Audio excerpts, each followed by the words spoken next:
Hey there guys, just jumping straight into it. So I'm using a folded piece of paper just to do half of the heart, and that way that's going to give me an equal proportion as a template for the heart that I'm using on my watercolor paper. I'm just going to cut it out, I'm going to pop it on my B paper that I'm using, and then I'm just going to trace around it. This way I won't get a wonky heart, I'm just going to get a heart that's got really nice equal sides. So once that's traced, I'm going to just jump in straight away and grab my size 20 brush. It's a 20 snap brush I'm just going to have a look at it. It is by Princeton. And I'm really just wetting that paper with as much clean water as possible without it flooding. So it'll glisten in the light if you take it to a window or a light source. Now once the heart is fully wet and you're happy and it's not over flooded, start just popping in any color that you want. I've chosen all the pink palettes here in this Koh-i-noor set, and all I'm doing is just dropping in the color. So I'm going dark, I'm outlining a bit. Now be careful as you do outline, those lines sometimes do stain the paper, some reds do stain. So you really ultimately want to work quite quickly with the wet and just pop in as much pink or yellows or reds. You can do this in blue if you want to. And as you can see, I want to get deeper colors, so I'm just popping in as much pigment as I can on that wet paper.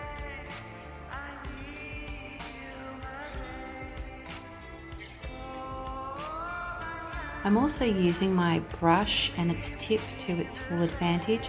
So as I'm going around the heart shape itself, I'm using that tip on the bottom of the heart. I'm also making sure that I'm not going over any of the lines. So I'm staying within the water that I've placed on that paper at the start. So once you're happy with the amount of color pigment you have, take a hairdryer and dry it, and what will happen there, the water will move and the pigment will move, and it'll give you a really nice pattern. As you can see here, it dries very much lighter. The pigment of the Koh-i-noors is not very saturated, but as you can see, the hairdryer has given me these nice little blooms, so I love those and I will keep those within this painting. So the next step is I take my size 6 brush and I come in with some intense color to do my leaf motif work. So I'm using this size 6 to its full capacity. I'm using it both forwards and backwards. So in this instance, I'm using it from the tip down to the belly, and then I'm using the tip of the brush to just come in and do some fine line work. Now I've chosen the darkest of my colors to start off with, and again, just using the tip. This one I used the tip and worked backwards to the top of the leaf.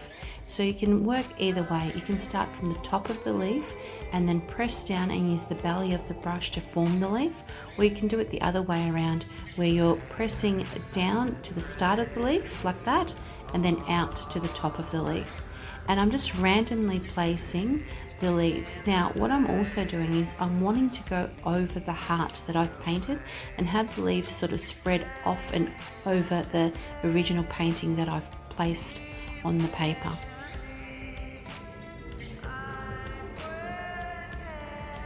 Now this is very much eyeing off what you're doing and just randomly placing the leaves. Now if you place a leaf where you really don't want it, you can use the water to dilute it a little bit and dry it and then keep going and paint over it. So what's happening here is I'm just layering the leaves to where I want them. There's some leaves that I'm painting over others, and that's okay. That's what I want to do on this occasion.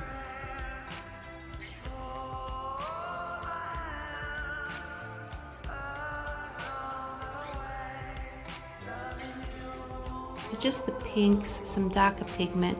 I also come in with a little bit of yellow, and I do want to intensify the right hand side and the color of that heart, so I will be coming in with some more color shortly. And again, just waiting for that to dry a little bit and then placing some more leaf motif onto my painting.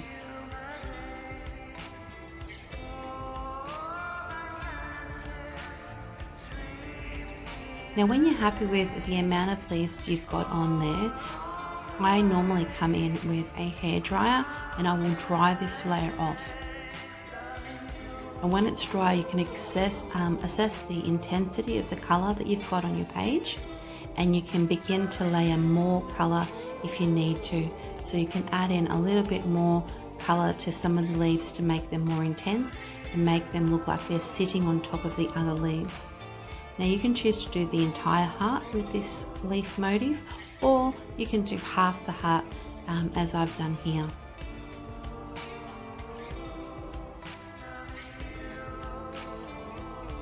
It's a little bit of a process, but also when you are doing the leaves, just pop them in many directions.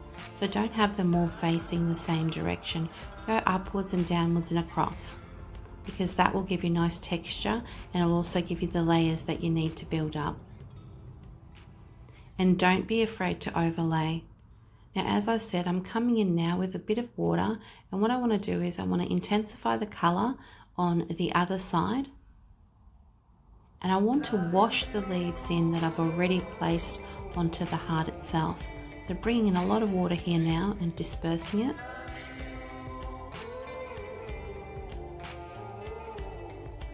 And then using that water over what I've painted. The reason I'm doing this is because I want these leaves to sort of mingle into the background and fade out a little bit. So you'll see me coming in with some water on top. And then I'll use the hairdryer to dry off that section. And with that clean slate, it's a lot lighter.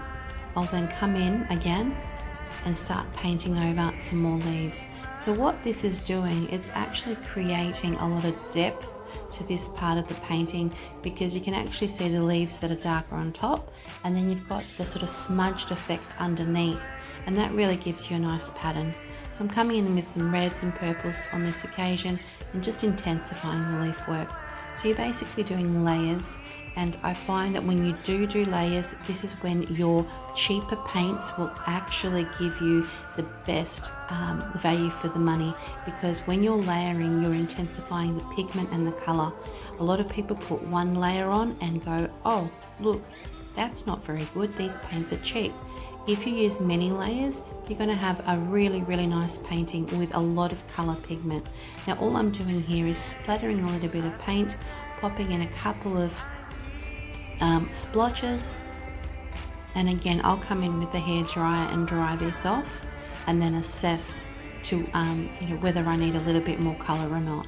So I'm just increasing the depth by adding a little bit more colour and a little bit more line work on some of the leaf area that I've done.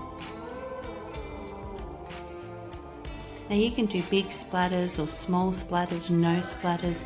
You can do this whole heart with many leaves. As you can see, it's dried off now. And then again, I'm just coming in with some more layered work with that darker pigment that I've got there. It's like a purpley burgundy colour. And then I'm just finishing off the bits visually that look good for me. Now the bee paper's worked really well. It's got a bit of texture, it does suck in the paint, but it is quite lovely to work with. This is a size 6 brush that I'm using.